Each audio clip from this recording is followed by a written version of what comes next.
আজকে এক মজার ঘটনা ঘটছে। সেটা হচ্ছে আপনার ভারত সম্ভবত খুব সম্প্রতি ফ্রান্স থেকে প্রায় ২৬টি অত্যাধুনিক প্রযুক্তির রাফাল যুদ্ধবিমান কিনেছে।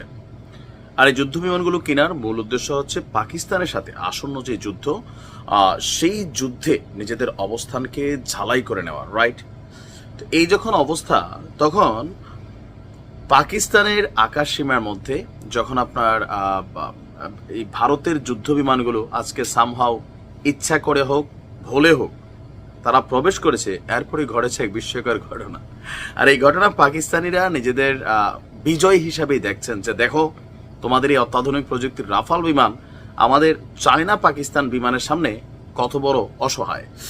ঘটনার প্রেক্ষাপট হচ্ছে যে পাকিস্তান বিমান বাহিনীর ধাওয়া খেয়ে ভারতীয় যুদ্ধ বিমান পালিয়ে যেতে বাধ্য হয়েছে, দাবি হচ্ছে আপনার পাকিস্তান সেনাবাহিনীর বা বিমান বাহিনীর। সেই সময় অধিকৃত জম্মু কাশ্মীরের উপর দিয়ে টহলরত ছিল ভারতীয় যুদ্ধ বিমানগুলো। আর রাষ্ট্রীয় সংবাদ মাধ্যম পিটিভি, আপনার পাকিস্তানের গণমাধ্যম, তারা বলছে যে যখন এই ভারতীয় বিমান বাহিনীর 4টি রাফাল যুদ্ধ বিমান অধিকৃত কাশ্মীরের আকাশ সীমাকে অতিক্রম করে টহল দিতে দেখা যায়, তাৎক্ষণিকভাবে আপনার পাকিস্তানের যে আকাশ সীমাকে যারা প্রতিরক্ষা দেয় অথবা যারা সুরক্ষিত করে, সেই বিমানগুলো আপনার এগুলাকে ধাওয়া করে। পিএফ এর কঠোর পদক্ষেপের ফলে ভারতীয় রাফায়েল জেটগুলো তাৎক্ষণিকভাবে আতঙ্কিত হয়ে পড়ে এবং আকাশ সীমা ছেড়ে পালিয়ে যেতে বাধ্য হয়। পাকিস্তান বিমান বাহিনীর পক্ষ থেকে বলা হয়েছে যে আপনার পাকিস্তানের যে যুদ্ধ বিমানগুলো আকাশ সীমানায় মুভমেন্ট করছিল, তো হঠাৎ করে নিরাপত্তা বা আন্তর্জাতিক যে সীমানা আছে পাকিস্তান এবং ভারতের মধ্যে, এই মুহূর্তে সেই সীমানা অতিক্রম করে এই রাফাল যুদ্ধ বিমানগুলো পাকিস্তানের সীমানায় যাওয়ার সাথে সাথে পিএফ জেটগুলো, পিএফ মানে পাকিস্তানের যে এয়ারফোর্সের যে জেটগুলো আছে, তারা এই ভারতীয় যুদ্ধ বিমানগুলোকে শনাক্ত করে এবং পিছু নেয়, যার ফলে রাফায়েল জেটগুলো বিভ্রান্ত হয় এবং তাড়াহুড়ো করে পিছু হটে। পাকিস্তানের তথ্যমন্ত্রী আতাউল্লাহ তিনি বলছেন যে বিশ্বাসযোগ্য গোয়েন্দা প্রতিবেদন ইঙ্গিত দিচ্ছে যে ভারত আগামী 24 থেকে 36 ঘন্টা যে কোনো মুহূর্তে পাকিস্তানের বিরুদ্ধে সামরিক পদক্ষেপ নেওয়ার ঘোষণা এলো।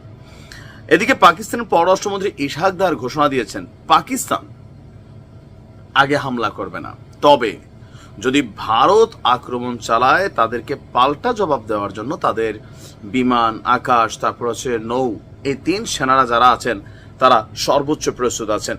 অপরদিকে এই মুহূর্ত পর্যন্ত আমি যতক্ষণ ভিডিওটা তৈরি করছি, সীমান্তে 2 দেশেরই সেনা মোতায়েন অনেক বৃদ্ধি হয়েছে এবং কি ভারী যানবাহনও সেখানে তারা একত্রিত করছে। বিশেষ করে ভারতের বিষয়টা একটু বেশি। তবে ভারতীয় গণমাধ্যমকে নির্দেশনা দেওয়ার পর ভারতের সেনাবাহিনীর মুভমেন্ট সম্পর্কে খুব বেশি তথ্য না আসলেও পাকিস্তান দাবি করছে যে তারা সীমান্তে ভারত যুদ্ধের সর্বাত্মক প্রস্তুতি নিচ্ছে, বাট পাকিস্তান ভীত না, যে কোনো পরিস্থিতিকে মোকাবেলার জন্য তারা প্রস্তুত আছে। এখন কি হচ্ছে আসলে বিষয়টা বোঝার কোনো সুযোগ নেই যে দিন শেষে বিষয়টা কোথায় গিয়ে গড়ায়। তবে পাকিস্তানের বিমান বাহিনী যে শক্তিশালী বা যে কোনো কিছু করতে সক্ষম, সেটার প্রমাণ হচ্ছে আজকের এই ঘটনা। তবে ভারতকে এটাকে টোপ ফেললো বা সামহাও, ভারতেরও এখন বোঝার কোনো সুযোগ নেই। সময় বলে দিবে আসলে কি ঘটে। ভালো থাকুন।